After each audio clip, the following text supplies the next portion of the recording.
It's become America's most prevalent addiction. Surpassing alcohol, Porn! And voting without the use of active brain waves. So pervasive, this addiction. Hard to determine the exact number of people caught in its ever-expanding web. Like the Eurasian milfoil that hitchhiked into our country on the propellers of ocean trawlers. This addiction has its roots in Europe. France to be exact. Where to be exact? France. Oh, France to be exact. In the 1840s, a pair of chefs sliced a potato into long, slender pieces and fried them. They were immediately popular. First sold on the streets by pushcart vendors. After emigrating to America, people start calling them French fries. In 1954, McDonald's opened its first store. The rest is history. And what is history without commentary? And what is commentary without a few well-placed facts? Take a look. On average, Americans eat 4 servings of French fries each week. And McDonald's is the largest buyer of potatoes in the United States. So, the "Do you want to supersize it" campaign? It's just smart business. Blanched and deep fried by each vendor in their own secret oil. French fries are more than your everyday addiction. They've become part of the national fabric. Along with mom and apple pie. From toddlers to grandpas, a fast food order almost always includes an order of fries. Oh, look, says Grandma. Upon feeding a French fry to her 14-month-old grandchild in a stroller. She just had her first French fry. Couldn't have waited till they reached the playroom? And shut the door. And sat down. It couldn't have waited for the parents themselves to decide if this particular food would have become a comfort food for the life of the child? The russet potato is a potato of choice. It's a potato that's been around for a long time. Nobody complains about the russet. Except for Protestants in Northern Ireland and Scotland, who refused to plant them because there was no mention of them in the Bible. Evidently, the Irish Catholics got around that sticky wicket by blessing them with holy water. I'm thinking that's just another excuse for a beer. But don't quote me.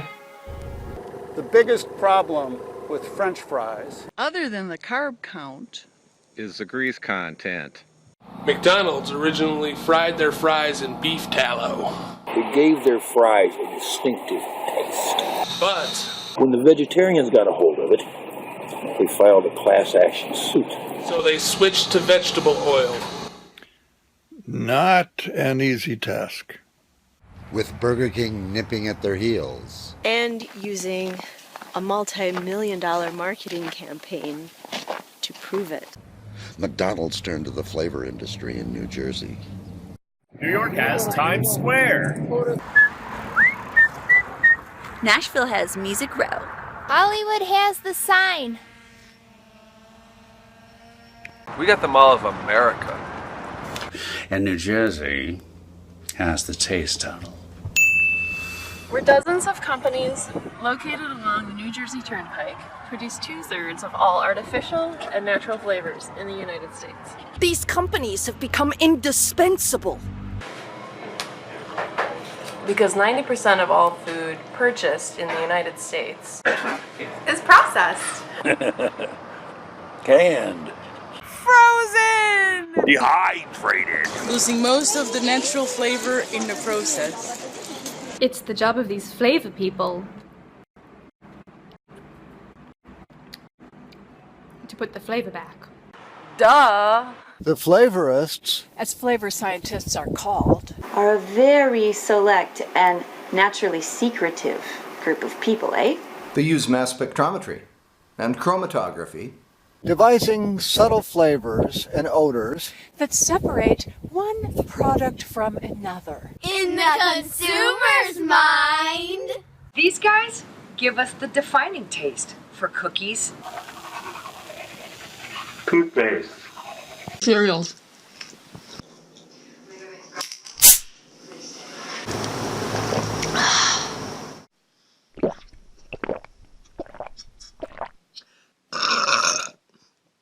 And those all-natural juice drinks. The same labs crank out top-selling aromas for perfumes. Deodorants. Furniture polish. And Floor wax. Drooling yet? The guy at the counter sure is. Während ich auf die Vervollständigung meiner Bestellung hier warte, habe ich den Typen, der die Pommes frites bringen soll, ständig im Auge. Pues espero que sea generoso y ponga unas cuantas patatas más en la caja roja. The aroma of fries can account for as much as 90% of its taste. That's why flavorists make the big bucks, you know. Shinsen jagaimo no kaori no yo no fried potato o tsukurimashita. Tsukutte shimaimashita. The business of chewing releases volatile gases that flow inside the consumer's mouth. And up the passageway in the back of the mouth. To a thin layer of nerve cells located at the base of the nose, smack between the eyes. The olfactory epithelium.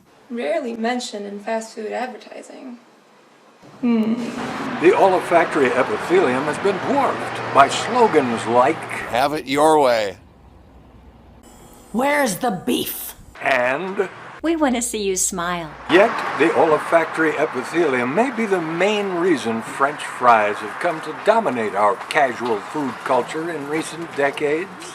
German pancakes do not take hold. Nor has the Scandinavian favorite lutefisk. Fish and chips are merely an oddity. Mexican staples are making inroads. But how can a few taco trucks in Southern California compete with the ubiquitous French fry? They haven't? And based on the growing number of potato eaters, they won't. In 1960, the average American was consuming only 4 pounds of frozen spuds. And now it's 30 pounds a year. The reason these beloved French fries are such a happening thing? The aroma, my friends. The aroma. It wafts upwards to the aforementioned olfactory epithelium, Often making it impossible to be seated. Or leave the building in a fashionable manner. Without once or twice sampling the product in question. Case in point. One day, a young lady, so anxious to partake in this pleasuring of food, quite inexplicably interrupts her departure. with her hands already occupied with a sack of takeout, she gently uses her supersized butt to push open the door. frozen, halfway through the exit. She reaches into the sack to pull out a sampling of fries, proceeding to her car only when satiated. Ta-dum, ta-dum. Weight is a key issue in other ways, too. Potatoes have heft. They give the eater the feeling that they're eating something of substance. For people who eat too many. And don't burn the carbs right away. Damn! The carbs are converted into sugar, which is stored in the form of love handles. bulges, extra pockets and folds, of course. Which ultimately is a boost to the fabric industry. Which, coincidentally, It's headquartered next door to New Jersey, in neighboring Pennsylvania.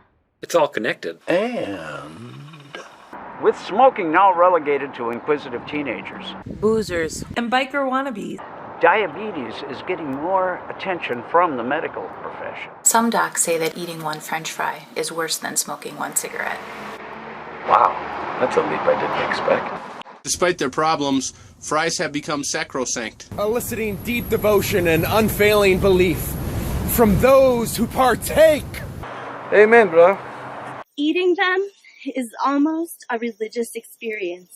Often resulting in a semi-hypnotic glazed look.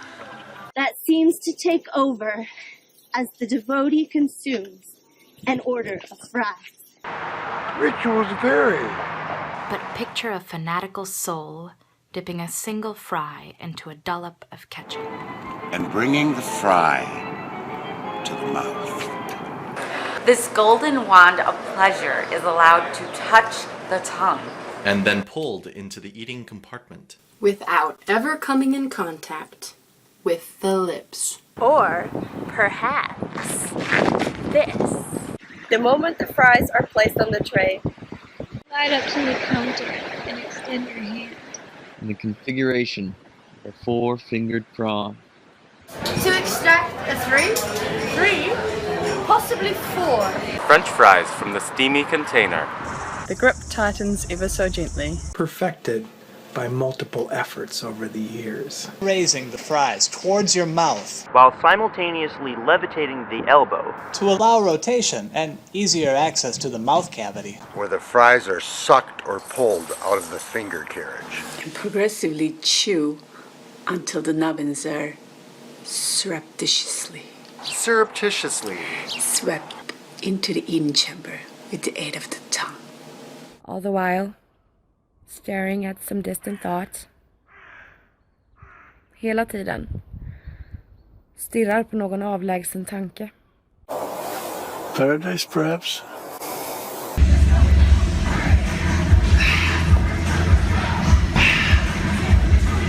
I call this the Church of No Regrets.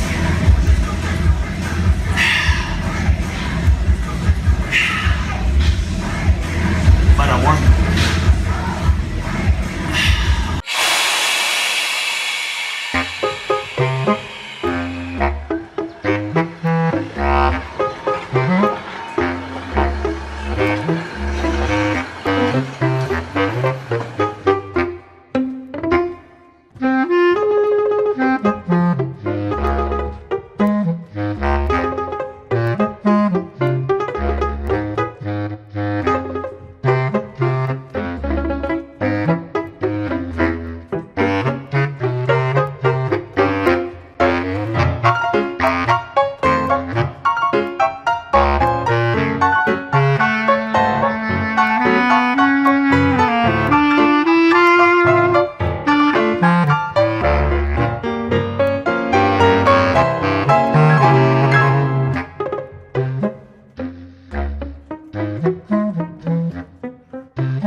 How about deep fried cheese curds? Can I have some of them?